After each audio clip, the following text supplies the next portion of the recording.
Hey guys, tonight we are going to travel back in time to dim candlelit rooms, to heavy carriages on rutted English lanes, to a girl born with privilege but restless bones, a girl who would later pace long hospital corridors with a lamp in her hand.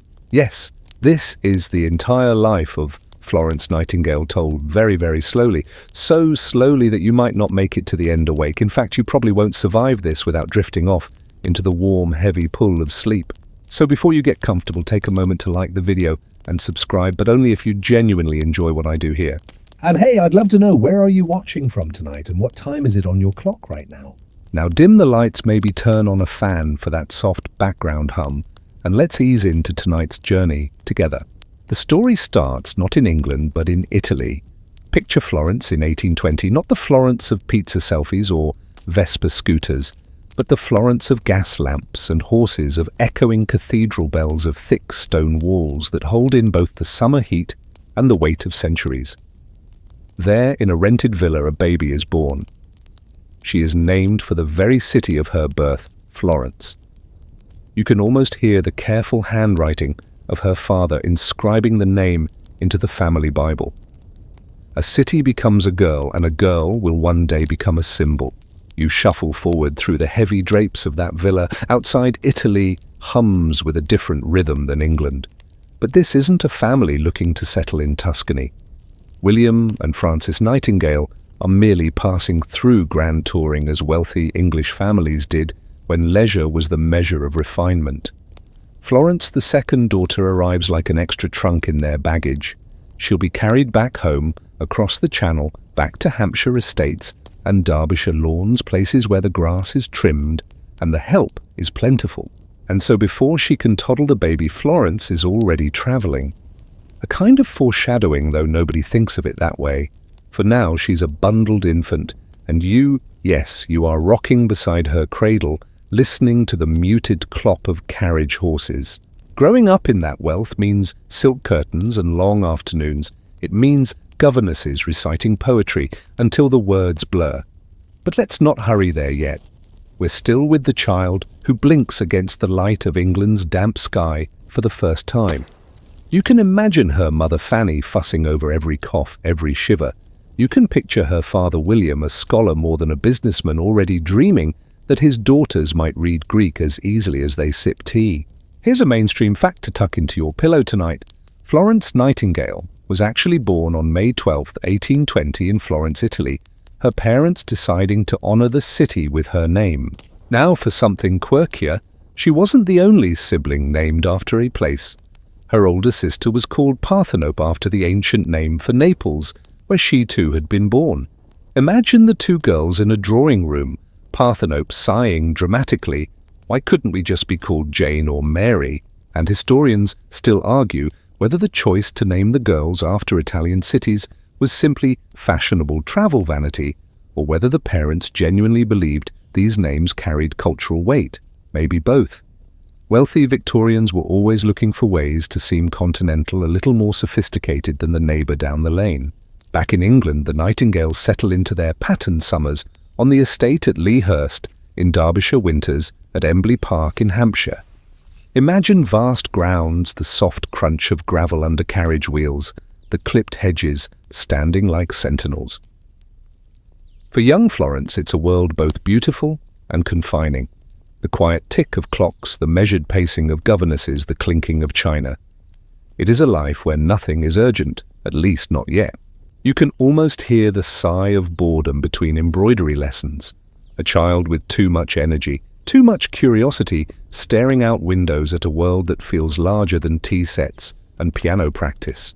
Now pause here. Let the image slow a small girl in a white dress, sitting on the edge of a wide stone step, staring at the horizon. Her future is far away, almost invisible, but it is coming. You watching her now might want to whisper, "Don't worry, the world will hear your name." But she just kicks her shoes against the step, humming some half-remembered hymn. The Nightingales are secure, respectable, solid. No one suspects that their younger daughter will turn her back on the path laid before her. For now, she is a baby, then a child, then a girl, her story just beginning. And you, lulled by the rhythm of old carriage wheels and the hush of Derbyshire evenings, feel that same beginning creep like dusk into your mind. You're still in that big English house where silence is only broken by the muffled shuffle of servants and the distant lowing of cows across the fields. Childhood, in the Nightingale family, is not rough and tumble, not muddy knees and bread crusts eaten in the yard. No, its polished floors and careful posture a kind of stage play where every line must be delivered politely. Florence grows up under a ceiling that is very high, but also very heavy. Her older sister Parthenope fills the space with chatter and opinions. She's more social, more conventional, the daughter her mother dreams of presenting proudly at London society balls. Florence, by contrast, is quieter, but only outwardly. Inside her mind is a restless theatre. You sit with her in a parlour, the fire crackling, while her governess drones on about Latin verbs. Her quill scratches half-heartedly, but her eyes keep darting to the window where frost paints the glass. You sense she wants something beyond conjugations. The childhood estates, Lea Hurst in Derbyshire and Embley Park in Hampshire, are enormous playgrounds, though not the kind filled with laughter. Imagine stone steps chilled by morning dew, long corridors where your footsteps echo like soft drums, and endless gardens that smell of damp soil and clipped roses. Florence wanders them, often book in hand, ignoring the sound of her mother calling her back inside. Here's your mainstream historical fact: Florence received a better education than most girls of her era. Her father William believed in rigorous schooling, so she studied mathematics, languages and philosophy, alongside more proper subjects like embroidery. That was unusual, since most daughters of wealthy families were trained only in manners and music. Now for something a little quirkier. Florence loved animals sometimes to an absurd degree. She once nursed an injured little owl she named Athena, carrying it everywhere in her pocket like a feathery secret. You can picture her slipping breadcrumbs during lessons, while Athena blinks suspiciously at Latin verbs. And as for debates, historians still argue whether Florence's early education was truly progressive or merely tolerated by her mother because William insisted. Some think her brilliance was nurtured, others think it was stifled, and only later did she claw her way out of the suffocating expectations of her social class. Daily life was predictable, and predictability can feel like slow suffocation to a sharp mind. Imagine the drawn-out tea rituals, silver spoons clinking against porcelain, polite questions asked and politely answered. Every afternoon looked the same. Every evening was an echo of the last. Her mother wanted her daughters to be proper society wives, skilled in conversation, needlework and social graces. Florence complied, but reluctantly. She could manage the piano, but her playing was wooden, her embroidery uneven. The truth is, she simply didn't care enough. The expectation was that a wealthy girl's future was marriage. The mansion, the drawing rooms, the pressed gowns, all of it was training for the day she would step into another family's home as a polished ornament. You imagine Florence standing in front of a tall mirror, her governess fixing her hair, the child herself gazing at her own reflection with something close to resentment. It's as though she already suspects she doesn't fit inside this frame. Still, she moves through these years with an outward calm. Days spent in study evenings in the glow of oil lamps, nights hearing the hoot of owls outside her window. Sometimes she scribbles notes in secret journals. Sometimes she wanders the gardens until her shoes are muddy and her mother scolds her. Sometimes, when everyone else is asleep, she lingers near the kitchens, watching servants bustle, drawn to the earthy pulse of ordinary life rather than the polished emptiness upstairs. You might pause here with her standing barefoot on a cold flagstone floor, listening to a cook hum while kneading bread. The scent of yeast, the sound of steady work, these stay with her. They are perhaps the earliest seeds of her fascination with what was considered beneath her station labor healing care. Yet the official story is still this: Florence is a privileged English girl. Days pass like quiet waves rolling one after another, slow but inevitable. Childhood doesn't end with fireworks. It fades into adolescence and into the stirrings of something she cannot yet name. You watch Florence grow taller, her dresses longer, her voice a little firmer. The drawing rooms, once vast and intimidating, now feel too small for her thoughts. Something has begun to itch beneath the fabric of her privileged life. At 16, in the still hush of an English evening, she has what she later calls a calling. Not a gentle suggestion, not a passing thought, but a conviction as sharp as the strike of a church bell. God has work for her to do. She doesn't say it aloud right away. You can imagine her pausing at her writing desk pen, hovering over paper, trying to put words around the feeling. A sense that her life is meant for service, though not the kind her mother imagines. Marriage and polite charity luncheons aren't enough. Something in her insists there is a deeper, grittier path.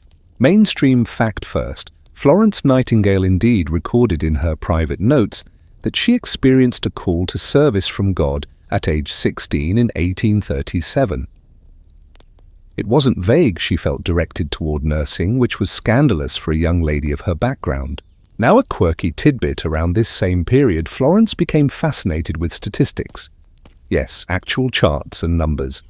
While other girls sighed over eligible bachelors, she sat with ledgers practicing ratios. It sounds dull, but for her it was a secret thrill. Numbers spoke with a clarity society never offered. Imagine her drawing neat little tables by lamplight, whispering, "This makes sense," while her sister Parthenope rolled her eyes. And the debate historians still argue whether this calling was a religious epiphany, a reaction to boredom and confinement, or perhaps a psychological struggle with the expectations crushing her. Was it faith? Was it rebellion? Maybe both. For Florence, though, it felt real. And real enough to set her on a course no polite dinner party could deter. But here's the obstacle: you can almost hear it in her mother's sharp tone, or see it in her sister's raised eyebrow.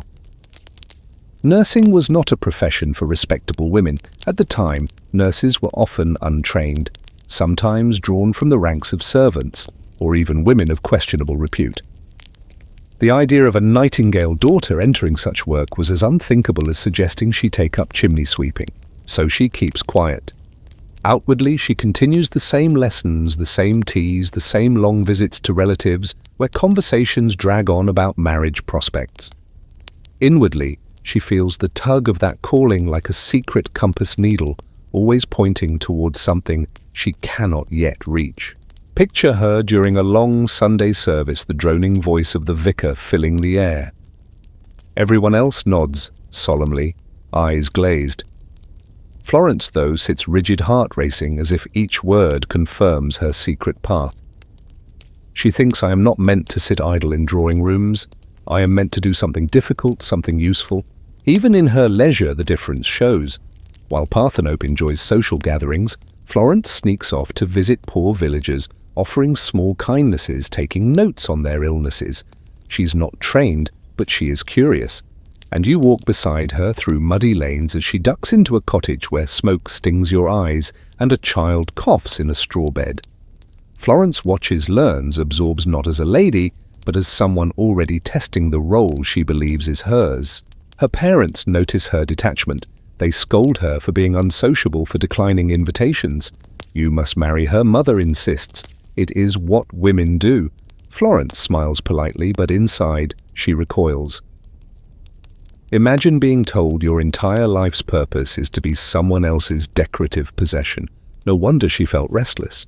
There's a moment you picture clearly: Florence sitting in the garden under a tree, diary in her lap. She writes slowly, words heavy with frustration. She doesn't want to live a life wasted in trivialities. The owl Athena perches on her shoulder, blinking as if in agreement. The world around her is still moving at its slow, privileged pace. But for Florence, the silence is starting to crackle.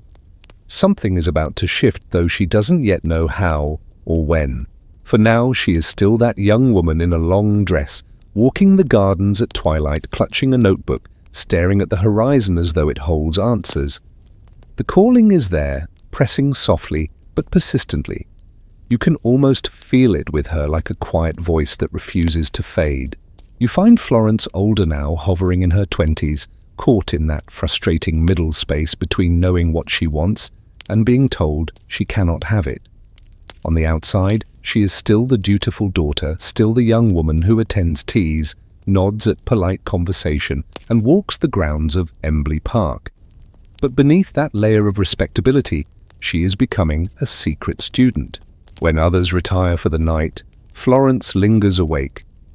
You sit with her by candlelight as she pores over books not meant for women of her class. Medical texts, reports on hospitals, works of philosophy about the treatment of the poor, heavy, dull volumes. To most, but to her, they are treasure chests. The wax drips slowly down the side of the candlestick as she takes notes, her quill scratching rhythmically, eyes darting across pages with fierce hunger. She begins slipping away visiting hospitals in London and in neighbouring towns. Hospitals at that time are not the gleaming antiseptic halls you picture now. They are grim, foul-smelling and often deadly. For the wealthy doctors came to the house, only the poor went into those wards. Florence, with her long skirts and well-bred accent, does not belong there, and yet she walks those corridors anyway, quietly, observing, quietly, learning. Here's your mainstream historical fact. In the 1840s, Florence Nightingale began studying nursing informally by visiting hospitals and observing care, something quite scandalous for her social standing. Now for the quirky bit. In one of her notebooks, she scribbled not only about patients, but also about the architecture of the building's ventilation window placement, the way light or darkness filled a ward. She was as obsessed with airflow as she was with patients. Imagine her staring at a hospital ceiling, muttering about drafts, while everyone else is busy worrying about fevers. And as for the ongoing debate, historians still argue whether her early forays into hospitals were tolerated by her family because they assumed it was just a passing interest, or whether she actively deceived them about the seriousness of her intentions. Some suggest she was far bolder in her secret excursions than her later, more polished biographies admit. In the hushed quiet of those wards, Florence observes the clatter of bedpans, the moans of patients, the weary shuffle of untrained nurses. She notices the dirt that coats every surface, the sour stench that clings to the air. And she takes notes, so many notes, that it's as though she is already building the reforms in her mind. Back at home, she conceals those observations beneath the veneer of respectability. By day, she plays the part of a dutiful daughter, entertaining guests, joining embroidery circles, walking politely with suitors who bore her to tears. You watch her at a garden party, some eligible young man attempting small talk, while Florence quietly calculates infection rates in her head. Her smile is faint, distracted. He doesn't stand a chance. She keeps journals filled with reflections. Why, oh why, she writes, can I not be satisfied with the life of ease, with these pretty trifles? Why do I long for labor? Her handwriting is tight, urgent, as though she fears someone might discover the pages. Sometimes, in the small hours of the night, she confesses her frustration in long letters to friends she trusts. She knows what she is meant to do, but she feels trapped, hemmed in by social walls that won't budge. You can almost hear her sigh as she sets down her pen, blowing out the candle, slipping into bed with her mind still racing. But still she keeps going. Every hospital visit, every book, every note tucked into a drawer, they are steps in a hidden education. She is building herself into something no one expects, something her family fears, but something she cannot resist. And you, trailing alongside her as she sneaks through shadowed streets to another hospital visit, can feel the tension. She is preparing in secret for the life that will one day burst into the open. You follow Florence as she slips farther from the polite orbit of English drawing rooms and into the shadowed corners of a foreign classroom. It is the year 1844, and she finally finds a door that opens to her secret calling. That door belongs to Kaiserswerth, a Protestant deaconess institute on the Rhine in Germany. The place is not glamorous. You can almost smell it before you see it. Soap starch and the faint damp of stone walls that have seen many winters. The institute is run by Lutheran deaconesses, women who dedicate themselves to teaching, healing, and service. For Florence, this is paradise disguised as drudgery. Where others would see endless chores, she sees a school of purpose. You trail behind her as she walks the corridors, plain apron tied at her waist, hair pulled back without vanity. She learns not just by reading now, but by doing bandaging wounds, preparing meals, cleaning wards. The rhythm is steady, almost hypnotic. Scrub, rinse, fold, lift, carry, comfort. 1,000 small actions, each one a brick in the foundation of her new self. Mainstream fact: Florence Nightingale indeed studied at Kaiserswerth in 1844 and again in 1850-1851, where she received training in nursing and hospital administration. The experience gave her practical skills and a sense of legitimacy in a field she had previously only observed from the outside. Now, for the quirky tidbit, she wasn't entirely enamored with Kaiserswerth. In letters, she sometimes mocked the food, describing the bread as hard enough to chip a tooth. You can picture her chewing grimly, muttering, "Well, perhaps character building tastes like sawdust." And the debate historians still argue whether her training at Kaiserswerth was rigorous or merely symbolic. Some claim it was little more than basic domestic work, while others argue it instilled the discipline and structure that later defined her reforms. The truth likely lies in the middle. For Florence, the appeal wasn't glamour, it was order. Kaiserswerth gave her the satisfaction of routine, of seeing tasks completed, of serving people who genuinely needed her. The institute was run with religious discipline, prayers before meals, hymns echoing in the hallways, quiet obedience demanded at every step. She may not have loved every moment, but she thrived on the seriousness of it. You imagine her standing at a window in the dormitory at night, looking out over the Rhine. The water glitters faintly under the moonlight. Around her, the building creaks with the sound of sleeping deaconesses.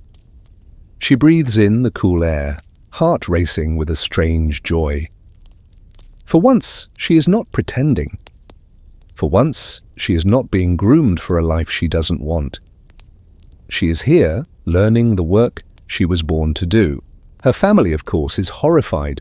News travels back to England that Florence is training as a nurse, and her mother practically faints at the idea. In polite society, this is equivalent to a scandal. You picture letters arriving, stern words underlined twice, urging her to come home before she disgraces them further. Florence reads them in silence, folds them neatly, and continues scrubbing another floor. Day by day, Kaiserswerth shapes her. She practices tending to wounds without flinching, changing linens with efficiency, calculating supplies with precision. Even in the smallest details, her mind is already reforming the process. If we arrange the beds this way, she thinks the air will flow more freely. Even here, her obsession with ventilation continues. She stays only a few months at first, then returns later for longer training. Each visit adds another layer of confidence. You see it in the way she carries herself now, no longer just the restless daughter of privilege, but a woman with skills, with purpose, with proof that she can survive outside the suffocating circle of her family. Back in England, when she recounts her experiences, people tilt their heads, half in curiosity, half in disapproval. A Nightingale daughter, scrubbing floors in Germany. It sounds absurd, but to Florence, it is the most important chapter of her life so far. And you, standing quietly beside her as she rolls another bandage in the lamplight, realize something. She is no longer just dreaming of her calling. She is living it. You return with Florence to England, and the air feels heavier than it did by the Rhine. Kaiserswerth had given her the rhythm she craved, discipline training, and the sweet relief of purpose. But back home, all of that dissolves under the weight of family disapproval. Her mother Fanny reacts as if Florence has committed social treason. You picture the scene in a drawing room at Embley Park, lace curtains, polished wood, a tea tray trembling slightly on the table as voices rise. Nursing, Fanny declares, is no profession for a gentlewoman. Her sister Parthenope joins in, fanning herself with exaggerated exasperation, accusing Florence of humiliating the family. Florence sits upright, jaw tense, replying in clipped tones that she has no desire to marry, no wish to become a decorative prize at someone else's dinner table. Mainstream historical fact. Florence's family strongly resisted her desire to become a nurse, seeing it as unsuitable for a woman of her social class. Their arguments stretched on for years, creating bitter tension in the household. Now for the quirky tidbit. In one letter, Parthenope apparently described Florence's obsession with nursing as a kind of disease that had infected her, as though Florence's determination to help the sick were more scandalous than illness itself. Imagine the family gossiping over supper. Poor Florence caught a fever of ambition, and the scholarly debate. Historians still argue whether her father William was more supportive than her mother, or simply less vocal in his opposition. Some accounts paint him as sympathetic, quietly funding her later studies, while others suggest he too considered her path a disgrace. The truth may be that he wavered, torn between affection for his daughter and loyalty to social expectations. Family gatherings become battlegrounds. You can almost hear the sighs, the raised eyebrows, the endless rounds of "When will you settle down?" Florence, polite but firm, gives the same answer. She will not marry for money. She will not marry at all unless she can remain free to pursue her calling. In the quiet moments afterward, she slips away to her room, diary in hand. Her entries grow sharper, her frustration bleeding through every line. "I feel as though I live chained," she writes. You can imagine her pressing the pen so hard, it nearly rips the paper. Yet she doesn't give in. Instead, she doubles down on self-study, requesting more books, analyzing hospital reports, practicing her organizational skills by keeping household accounts with absurd precision. It may look like domestic routine, but to her it's rehearsal for running an institution. Sometimes she escapes into the countryside, wandering alone across fields, breathing the cool English air like it's the only thing keeping her sane.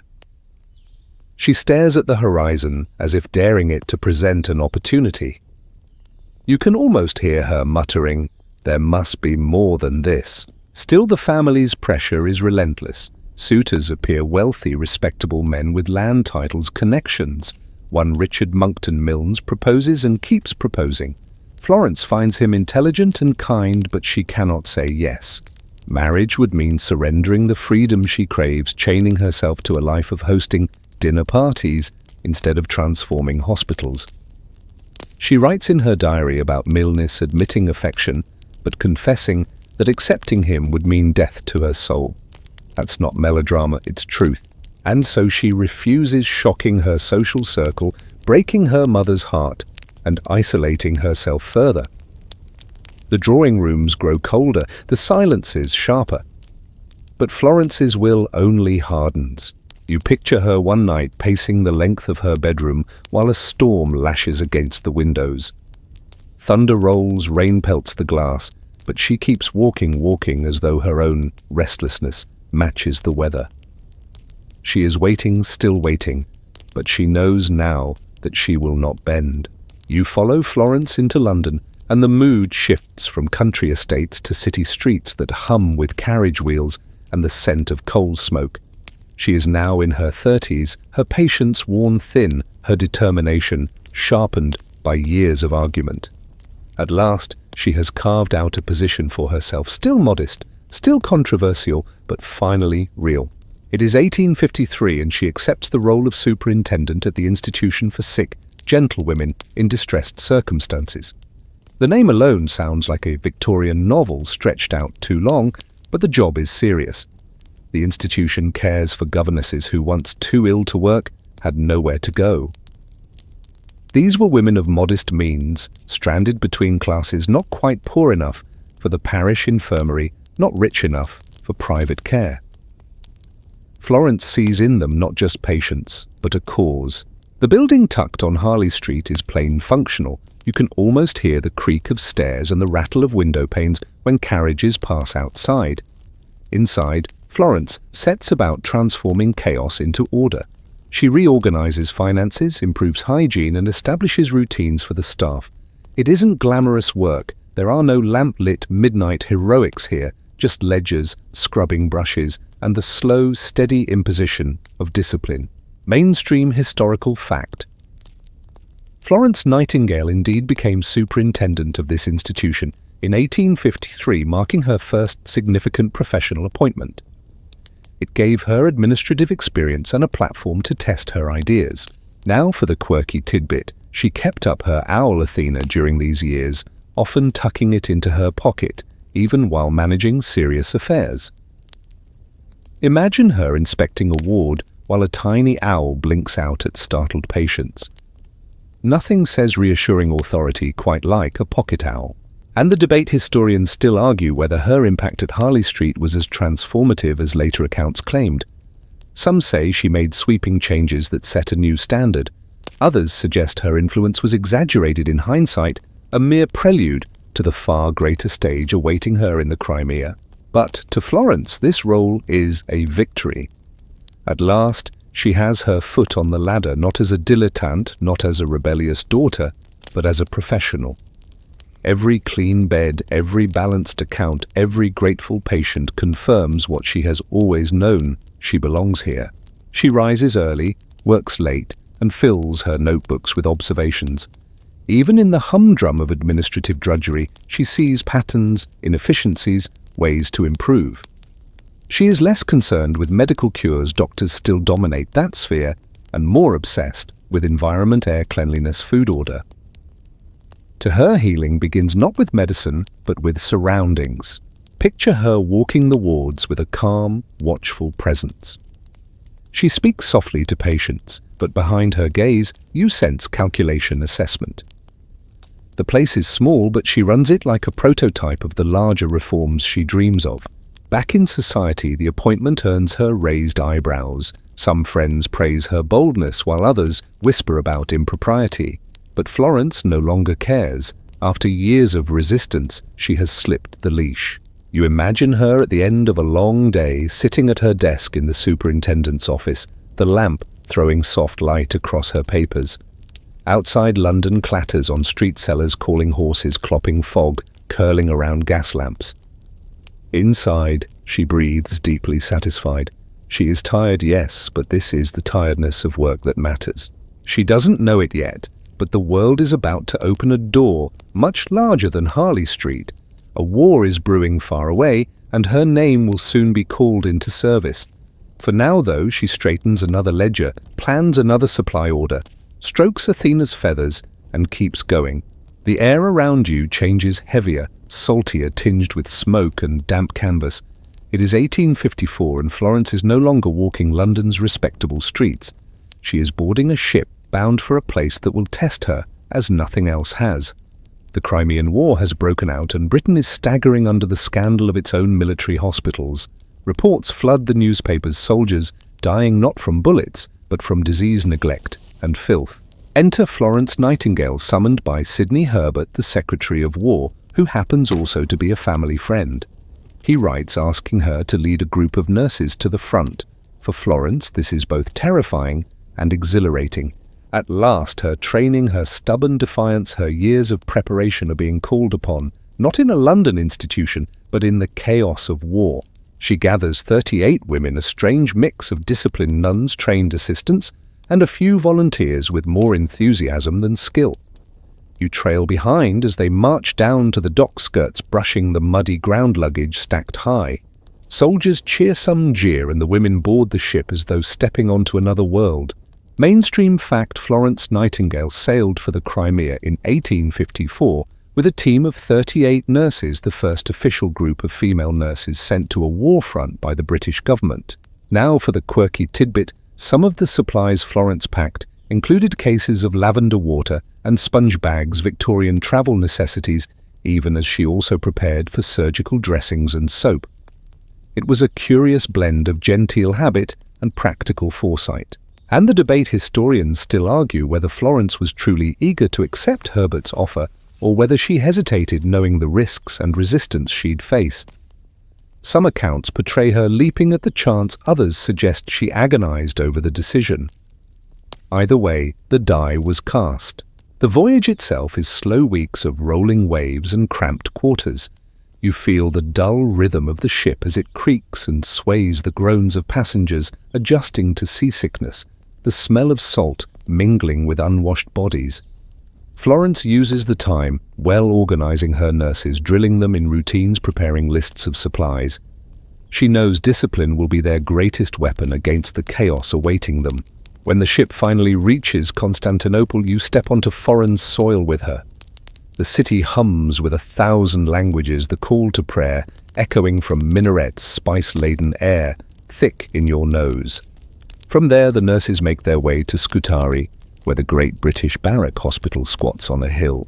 You can picture it looming against the skyline, vast, grim, with walls that look more like a fortress than a place of healing. Inside, the corridors stretch endlessly, dark and reeking.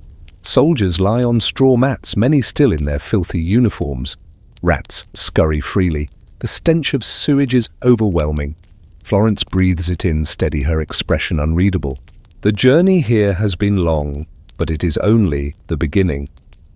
She does not yet know the scale of the horror waiting in those wards.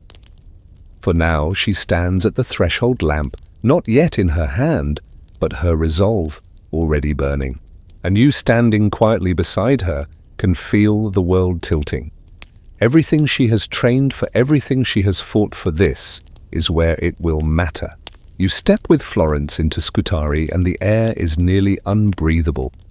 The building is a former barracks never meant to be a hospital, and yet here it is, overflowing with the wounded from the Crimea. You walk down a corridor that seems to stretch for miles, walls stained, ceilings dripping, and every sound echoing like a cavern. The cries of the sick, the groans of the dying, the shuffle of orderlies carrying buckets together. It is a low, constant hum of misery. Florence surveys it all without flinching. Her nurses, though, are horrified. Some cover their mouths with handkerchiefs. Others hesitate, skirts brushing against pools of filth on the floor. Florence wastes no time. She begins cataloguing the mess, noting shortages of bandages, beds, clean water, and food. Her mind works like a ledger, every problem an item to be addressed.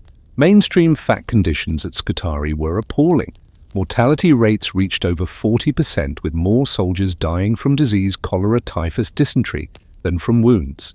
Here's the quirky tidbit. Florence kept such long hours in these corridors that soldiers began calling her the lady with the lamp. Not because of grand speeches or miracles, but because she literally carried a small oil lamp on her nightly rounds. You can imagine the faint glow bobbing through the darkness, her shadow stretching long across the walls. And the debate historians still argue whether her reforms at Scutari directly lowered mortality rates or whether improvements came only after the arrival of a sanitary commission months later. Some credit her entirely. Others suggest her fame exaggerated the timing. Either way, she became the face of reform. Her daily work begins with the basics: cleaning. She orders her nurses to scrub floors, wash linens, open windows. She organizes kitchens to prepare more nutritious food, replacing the moldy bread and rancid meat with broth and rice. She demands soap towels, clean water, and when the army drags its feet, she writes furious letters, her pen as sharp as a scalpel.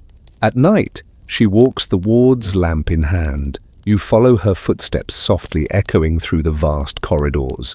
Soldiers turn their heads, watching her pass, whispering her name with reverence. She doesn't pause for long conversations. She simply looks at them, checks their bandages, adjusts a blanket. Her presence is quiet but steady, a rhythm of care in the midst of chaos. Yet the resistance is constant. Army surgeons resent her interference, officers dismiss her demands, and even some of her own nurses chafe under her strict rules. She is not soft with them, her tone is sharp, her standards exacting. To Florence, order is non-negotiable. Still, the place slowly changes. Where once the stench was unbearable, now there is at least the faint tang of soap. Where once men lay in filth, now they are washed and dressed in clean shirts. It is not paradise, but it is survival. You picture her one evening, finally sitting at her desk lamp, flickering beside her stacks of letters and reports piled high. She rubs her eyes, takes a sip of bitter tea, gone cold, and picks up her pen again. The work never ends, but neither does she. The corridors of Scutari stretch on endless, dimly lit, and you walk them with her step by step, the lamp glow steady against the shadows. You wake again inside the barracks-turned-hospital, and it's morning. Light filters weakly through high, dirty windows, falling in streaks across rows of iron bedsteads. The wards are quieter now, but never silent. Coughs rattle boots, scuff orderlies, clank buckets down the corridor.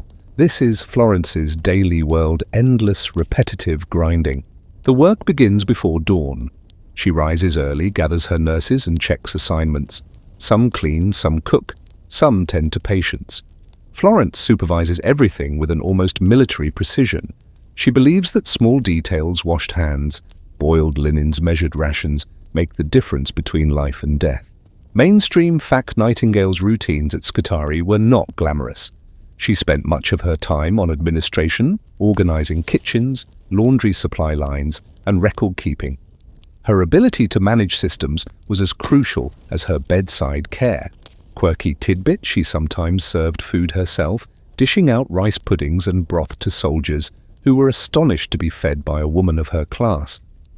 One soldier later joked that her rice pudding tasted like it had been boiled in mathematics since she measured everything so carefully. And the debate historians still argue whether Florence's strict personality made her beloved or resented by those who worked with her. Some describe her as angelic, others say she could be unbearably harsh, driving her nurses to exhaustion. The truth, as always, is complicated. Her daily grind is relentless. She inspects supplies, noting with irritation when deliveries are spoiled. She writes letters demanding more soap, more blankets, better drainage. She reviews ledgers, counting every bed filled, every ration served. Then she visits wards, speaking softly to soldiers but never indulging in sentimentality. To her, compassion is action, fresh water, clean sheets, decent meals. You imagine her at midday, sleeves rolled up, helping to haul water when no one else is quick enough. Her face is pale, her eyes shadowed from fatigue, but she keeps going. When one nurse hesitates, gagging at the smell of infection, Florence snaps courage. We have work to do. Evenings are no gentler. She attends to correspondence reports for the War Office, notes for reform. Her lamp burns late into the night, the scratches of her pen nearly as constant as the moans from the wards. Some nights she walks the halls again, lamp in hand, checking patients one by one. Other nights she collapses into a chair, head in hands, whispering a prayer before pushing herself up again. The soldiers, however, notice her presence. They whisper about her kindness, her tireless energy. To them she is hope in human form, even if she doesn't see herself that way. When she adjusts a bandage or tucks a blanket tighter, it feels to them like a blessing. But the grind takes its toll. You see her shoulders slump more often, her step falter slightly as she climbs the long stairs. She eats little, rests less. The institution runs on her willpower, but her body begins to strain under the weight of it all. Still she endures. The hospital, though imperfect, begins to change. Cleanliness improves. Food is better. Death rates drop. It is not enough, not yet, but it is movement in the right direction. And you, trudging alongside her, feel the exhaustion seep into your own bones. The days are long, the nights longer, and tomorrow promises more of the same. But Florence never lets the rhythm stop. She believes that only in steady repetition, scrub, wash, boil, measure, can chaos be turned into order. The lamp flickers again at her desk. Papers flutter in the draft from a cracked window. Florence dips her pen, bends her head, and begins another report. The grind continues. The months drag on and you begin to notice that Florence is not just changing the hospital, she is changing the very idea of what nursing means. Before her, nursing in Britain was considered lowly work, often left to untrained women who might drink on the job or take money from patients. But here at Scutari, she insists on something different: discipline, cleanliness, devotion. You watch her train her nurses with almost military intensity. They wear uniforms. She designs simple, modest, functional. She teaches them routines: how to scrub properly, how to keep records, how to maintain silence in the wards at night. It feels almost monastic, and for some women, the strictness is unbearable. A few leave, but those who remain form a core of dedicated caregivers who follow her lead. Mainstream fact. Florence Nightingale's work during the Crimean War helped establish nursing as a respected profession in Britain. After the war, she would go on to found the first secular nursing school. Quirky tidbit, she disliked frivolity in her nurses. One story goes that she scolded a woman for wearing jewelry in the wards, declaring that a nurse's ornament should be clean hands and a steady heart. You can imagine her unimpressed glare, a look that could probably sterilize instruments without boiling water. And the debate historians still argue whether Florence's emphasis on strict obedience stifled individuality among her nurses.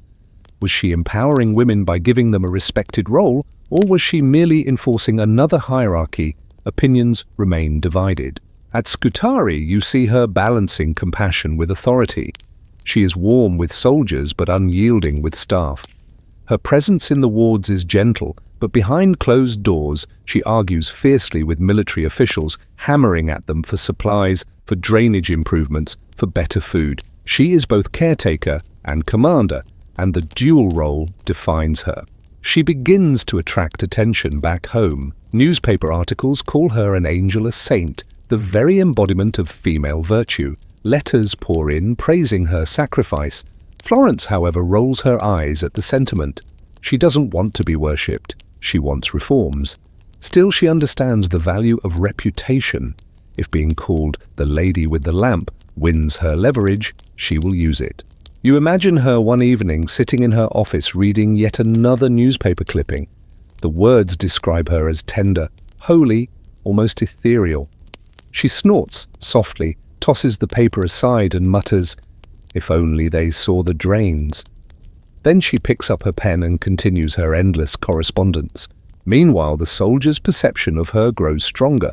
They speak of her with reverence, telling stories of her quiet presence, her lamp, her soft voice. To them, she is not just a nurse, but a symbol of order and dignity in a world collapsing around them. It is here, in these long months, that Florence reshapes the profession. Nursing is no longer simply a role for the desperate or the disreputable. It is becoming, under her hand, a vocation, one of discipline, sacrifice, and purpose. And as you watch her pacing the wards with her lamp, stern with her nurses, relentless in her demands, you realize she is creating something larger than herself. A legacy that will outlive the war, outlive her, and perhaps even outlive the soldiers she now tends. The war grinds on, and so does Florence. But now you see her wearing down. Her face is pale, her steps slower. She works long hours in damp, unsanitary buildings, and one night she collapses with fever. Typhus, or perhaps brucellosis, the exact illness is debated, but whatever it is, it nearly kills her. Mainstream fact: during the Crimean War, Florence fell gravely ill with what many believe was Crimean fever. Though she recovered enough to continue working, she never fully regained her health. Quirky tidbit: even while bedridden, she reportedly kept writing letters and issuing orders from her cot, propped up with pillows, her owl, Athena, perched nearby. Imagine being a soldier told, "Yes, the lady with the lamp is sick, but don't worry, her owl is still glaring at you." And the debate historians still argue whether Florence truly recovered, or whether her post-war life was permanently shaped by chronic illness brought on during these months. Some suggest she exaggerated her weakness to avoid public appearances. Others insist her suffering was genuine and lifelong. You see her lying there, feverish sweat, soaking the sheets, yet still summoning aides to bring her reports. Even in illness, she refuses to stop. The soldiers whisper anxiously, some even praying for her recovery. She has become not just their nurse, but their talisman of survival. Eventually, her fever breaks, but she is changed. Her body is frailer, her stamina less certain. She continues to work, but you can sense the edge of exhaustion in her every movement. Still, she walks the ward's lamp in hand, though now the glow seems softer, her step slower. Meanwhile, the war effort continues to drain Britain. Back home, newspapers still romanticize her, painting her as tireless and saintly, even as she herself struggles to climb stairs without resting. The image of Florence the angel is growing stronger, while the reality of Florence, the sickly, stubborn, overworked woman, grows harsher. One evening, as she rests her head against her desk pen slipping from her fingers, you almost expect her to stop. But then she straightens, dips the pen again, and keeps writing. Her willpower seems inexhaustible, even if her body is not, and you realize this illness will mark her forever. She will live with weakness, with fatigue, perhaps even with pain. Yet she will never use it as an excuse. Instead, she will build her reforms from bed, dictating, writing, planning, long after the war ends. The lady with the lamp has become, in a way, the lady who burns herself as fuel. The guns of the Crimean War finally fall silent. For Florence, it is not an end, but a new beginning. You travel with her back to England in 1856, though she slips into the country, quietly avoiding parades or speeches. While the public clamours for her, she refuses the spotlight. She even travels under a false name to escape attention. Fame makes her uneasy. Work, not worship, is her focus. Mainstream fact: Florence Nightingale returned to Britain after the war as a national hero, celebrated with parades, songs and donations. A fund was raised in her honour to establish a training school for nurses, the first of its kind. Quirky tidbit: Queen Victoria herself invited Florence to meet, but Florence kept the monarch waiting for months before finally visiting. It wasn't arrogance, she was simply too busy analysing army medical records. Imagine making a queen twiddle her thumbs while you're knee-deep in spreadsheets. And the debate historians still argue whether her fame was entirely deserved. Some critics point out that sanitary commissions, not Florence alone, caused the dramatic drop in mortality rates. Others argue her leadership was the catalyst. The argument continues, but in the public imagination she was already immortal. Once back in Britain, she withdraws to her rooms with boxes of papers, reports, notes, statistics. Her health is fragile, her energy inconsistent, but her mind races. She begins compiling data from the war, producing charts and diagrams that reveal patterns of disease and mortality. You lean over her shoulder and see strange circular diagrams, coloured wedges, showing deaths from disease versus wounds. They look almost like flower petals, striking and clear. These are her famous coxcomb charts, an early form of data visualization. They make her case powerfully: disease killed far more soldiers than bullets, and better sanitation could have saved thousands of lives. She writes furiously, producing a massive report for the government, more than 800 pages long. Officials groan at its size, but the clarity of her charts makes them listen. Slowly, painfully, reforms begin: better sanitation in barracks, cleaner hospitals, new policies for military health. Meanwhile, donations pour into the Nightingale Fund, raised by grateful citizens. With it, she establishes the Nightingale Training School for Nurses at St. Thomas's Hospital in London. You picture the first students arriving, nervous young women in neat uniforms, stepping into a profession now respected thanks to Florence. The Angel of the Crimea has become an architect of systems. From her sickbed, she is building the scaffolding of modern nursing and public health. It is not glamorous work, just endless writing, correspondence and meetings, but it is the work that will last. And yet she remains reclusive. Crowds adore her, but she rarely appears. Her myth grows larger the less she is seen, and perhaps she prefers it that way. She can be the symbol they need while quietly doing the unglamorous labor that real change requires. You sit with her late one night as she drafts another letter, ink smudging her fingers, candle burning low. She pauses, coughs, presses a hand to her chest, then continues, always continues. Her lamp may no longer light hospital wards, but it burns here, in stacks of papers, in diagrams, in plans for a future where soldiers and civilians need not die of preventable disease. You find Florence, older now, settled into a life not of travel or bedside care, but of paper, ink and quiet authority. The war is behind her, but its lessons haunt her still. She spends most of her time confined indoors, often bedridden, her health fragile. Yet her influence seems only to expand. Mainstream fact: in the 1860s and beyond, Nightingale became an advisor to governments around the world, influencing hospital design, public health policy, and even sanitation systems in India, where millions of lives were at stake. Quirky tidbit: though she rarely left her room, she corresponded so prolifically that friends joked she had 10 hands. Letters poured out daily, sometimes 100 in a week, covering everything from nursing school regulations to sewage systems. One might say she practically invented the concept of working remotely long before Wi-Fi. And the debate historians still argue whether Florence's role in Indian health reforms was truly effective. Some credit her with raising awareness and shaping policy. Others argue her influence was limited, filtered through bureaucrats who cherry-picked her advice. Either way, she never stopped trying. You picture her room curtains drawn against the London fog, a desk piled high with papers, maps, charts and reports. Florence sits wrapped in a shawl, owl figurines and religious texts nearby, a bell within reach to summon her assistants. She may look like an invalid, but from this quiet fortress, she wages campaigns for reform across continents. She advises on the construction of new hospitals, insisting they have wide windows for fresh air, proper drainage and space between beds. She criticizes poor designs mercilessly. To her, architecture is medicine. She insists that the very layout of a ward can save or doom lives. Nurses trained at her school spread across the world, carrying her methods with them. You imagine them arriving in distant colonies, in bustling cities, in small towns, wearing their uniforms with pride. Wherever they go, they are known as Nightingale nurses, a title that brings instant respect.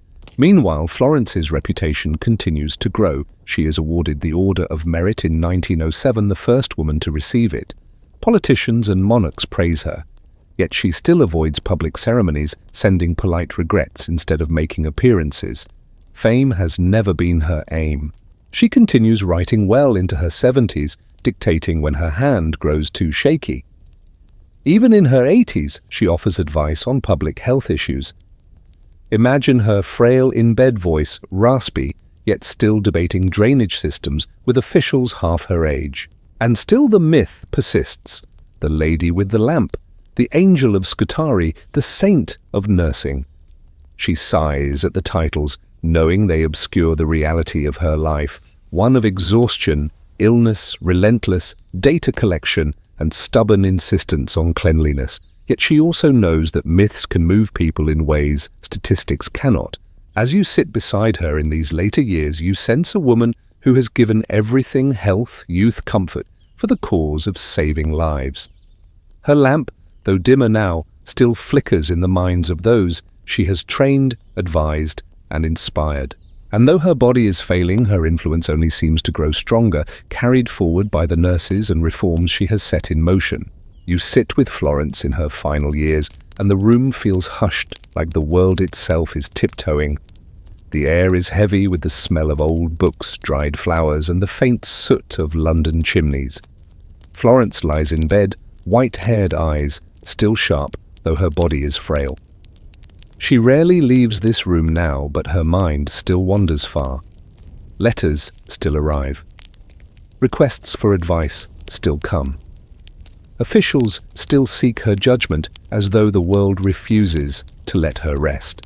Mainstream fact: Florence Nightingale lived into her 90th year, passing away in 1910. By then she had become not only a national treasure in Britain, but also an international symbol of compassion and reform.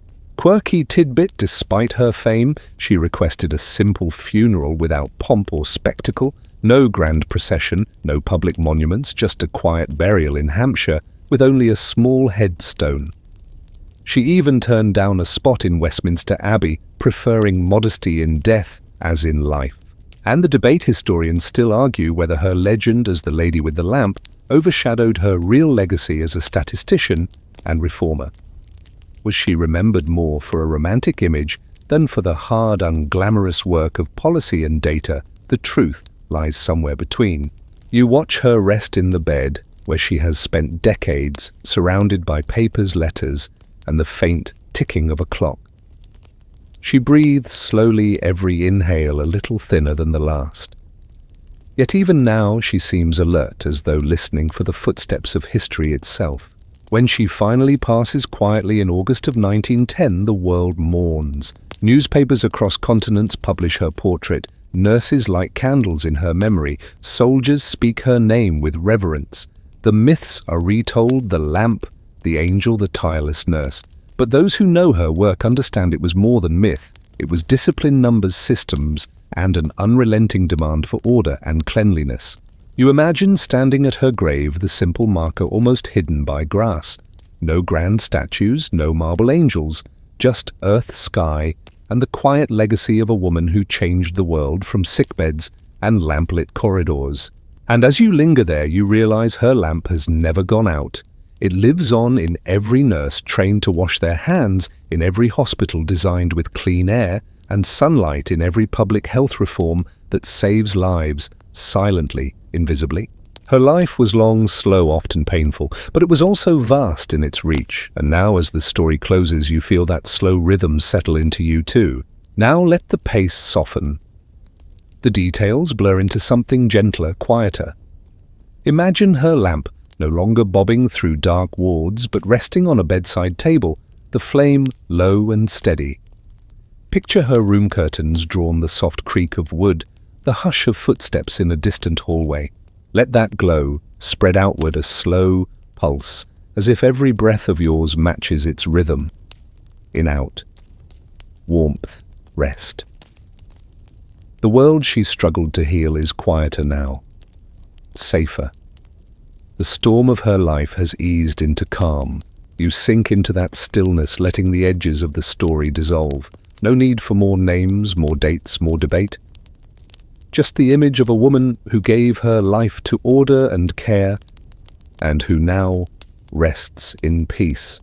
The lamp flickers once, twice, then steadies, a soft glow in the darkness, a promise that you are safe to close your eyes.